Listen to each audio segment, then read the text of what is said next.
শুরু করবো ভাবলাম যে হচ্ছে ঢাকা মেডিকেল কলেজ থেকে, কিন্তু সেদিনই ঢাকা মেডিকেল কলেজে শেখ হাসিনা পরিদর্শনে যাচ্ছেন এবং আমরা যোগাযোগ করি যে আমরা যাবো সেখানে।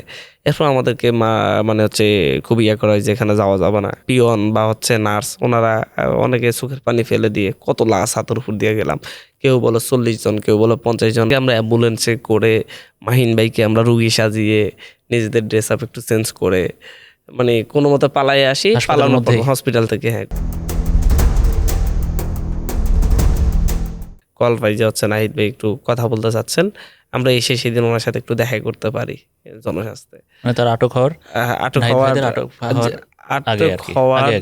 আগের দিন, জাস্ট আগের দিন, মানে হচ্ছে জাস্ট আগের দিন, যেদিন মানে ডিবি অফিসে নেয়ার ঠিক আগের দিন।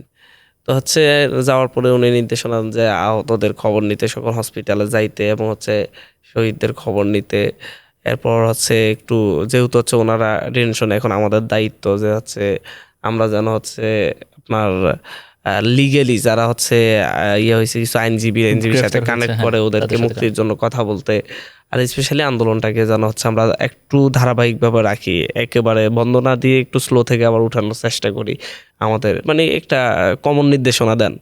তা আমরা তারপর দিন সিদ্ধান্ত নিই যে হচ্ছে আমরা হসপিটালগুলো পরিদর্শন শুরু করব, হসপিটালে কোথায় কত আহত আছে দেখতে যাব। তো শেখ হাসিনা তো এত বড় ফ্যাসিস্ট, এত বড় স্বৈরাচার, মানে ও হসপিটালগুলোতে কোনো রুগীকে রাখতেই দেয় নেই ওয়ান কাইন্ড অফ। আমরা শুরু করবো সেই দিন ভাবলাম যে হচ্ছে এটা হচ্ছে মনে হয় 25 তারিখ, 25শে জুলাই মেবি, আমার যতটুকু মনে পড়ে, বা 24শে জুলাই হবে। তখন আপনি একটু হাঁটতে পারেন, মানে আমি খোঁড়ায় হাঁটতে পারি, তখন ইয়ে করতে পারি। আমি একেবারে হাঁটতে পারতাম না তেমন না, 1-2 দিন একেবারে হাঁটতে পারতাম না, তারপর থেকে আমি খোঁড়ায় হাঁটতে পারতাম, যেহেতু হচ্ছে ছড়া গুলিগুলো আমি সাথে সাথে বের করে ফেলছি কেটে ব্লেড দিয়ে ইয়ে করে। তো হচ্ছে আমরা শুরু করবো ভাবলাম যে হচ্ছে ঢাকা মেডিকেল কলেজ থেকে, কিন্তু সেদিনই ঢাকা মেডিকেল কলেজে শেখ হাসিনা পরিদর্শনে যাচ্ছেন এবং আমরা যোগাযোগ করি যে আমরা যাবো সেখানে।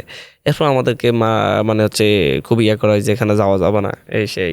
আমরা ওই যে 25 জুলাই তখন ওখানে যেতে পারি না, উত্তরায় আমরা 2টা হসপিটাল পরিদর্শন করি। যাওয়ার পর ওখানে মানে আমরা জানি যে শত শত আহত এখানে ভর্তি হয়েছে, কিন্তু ওদের কোনো রেকর্ড বুকে কোনো আহত ওদের নাম নাই। একজন মাত্র আহত আছে গুলিবিদ্ধ, তাকে তাও দেখতে দিবে না, ফ্যামিলিও ভয় পাচ্ছিল যে হচ্ছে দেখতে যাবে না, কারণ হচ্ছে তারা আবার হচ্ছে গুলিতে, পুলিশের গুলিতে আহত হয়েছে, ওই ব্যাপারে রেকর্ডও করে নাই। যারা মারা যাচ্ছিল তাদের রেকর্ডও করে নাই। জাস্ট আমরা সেখানে গিয়ে হচ্ছে আপনার ইয়াদের সাথে দেখা হয়েছিল, ওই যারা হচ্ছে পিয়ন বা হচ্ছে নার্স, ওনারা অনেকে চোখের পানি ফেলে দিয়ে কত লাশ হাতের উপর দিয়ে গেলাম, কেউ বলো 40 জন, কেউ বলো 50 জন। রেকর্ড বুকে যিনি আছেন উনি একটু আলাদা করে বললেন যে হচ্ছে আমি 34 জন পর্যন্ত রেকর্ড করছি, অনেককে তো গেট থেকে নিয়ে গেছে ডিরেক্টলি বাবু উনি ওই হসপিটালে, এটা হচ্ছে বাংলাদেশ হসপিটাল মেবি হচ্ছে উত্তরায়। আচ্ছা, উত্তরার বাংলাদেশ মেডিকেল একটা আছে মেবি, কি জানো প্রথম। তারপর কুইত মৈত্রীতে যাই, সেখানে আমাদেরকে কিছুই দেখতে দিবে না, অনেকক্ষণ অপেক্ষা করছে, কারোর সাথে কথা বলতে দিবে না, এর মধ্যে আমাদেরকে ঘেরাও করে ফেলে। আচ্ছা, তুলে নেওয়ার জন্য আমি রিফাত রশিদার মাহিন সরকার। তারপর সেখান থেকে আমরা অ্যাম্বুলেন্সে করে মাহিন ভাইকে আমরা রুগী সাজিয়ে নিজেদের ড্রেস আপ একটু চেঞ্জ করে মানে কোনো মতো পালাইয়ে আসি, পালানোর পর হসপিটাল থেকে, কুয়েত মৈত্রী হসপিটাল থেকে একটা অ্যাম্বুলেন্স নিয়ে আমাদের অ্যাম্বুলেন্সকে একেবারে মানে দৌড়াইতে আমাদেরকে পর্যন্ত ওই আমরা ইউএস এম্বাসির সামনে গিয়ে একেবারে দাঁড়াই থাকি গেটের সামনে। আমরা অনেক যোগাযোগ করি যে আমাদেরকে একটু সাহায্য করেন, শেল্টার দেন। ওরা রাজি হয় না, মানে হচ্ছে কোনোভাবে ওরা কিছু করতে পারবে না। আমরা প্রায় 1-1.5 ঘন্টা ওখানে দাঁড়াইছিলাম, দাঁড়াই থাকার পরে সরে গেছে।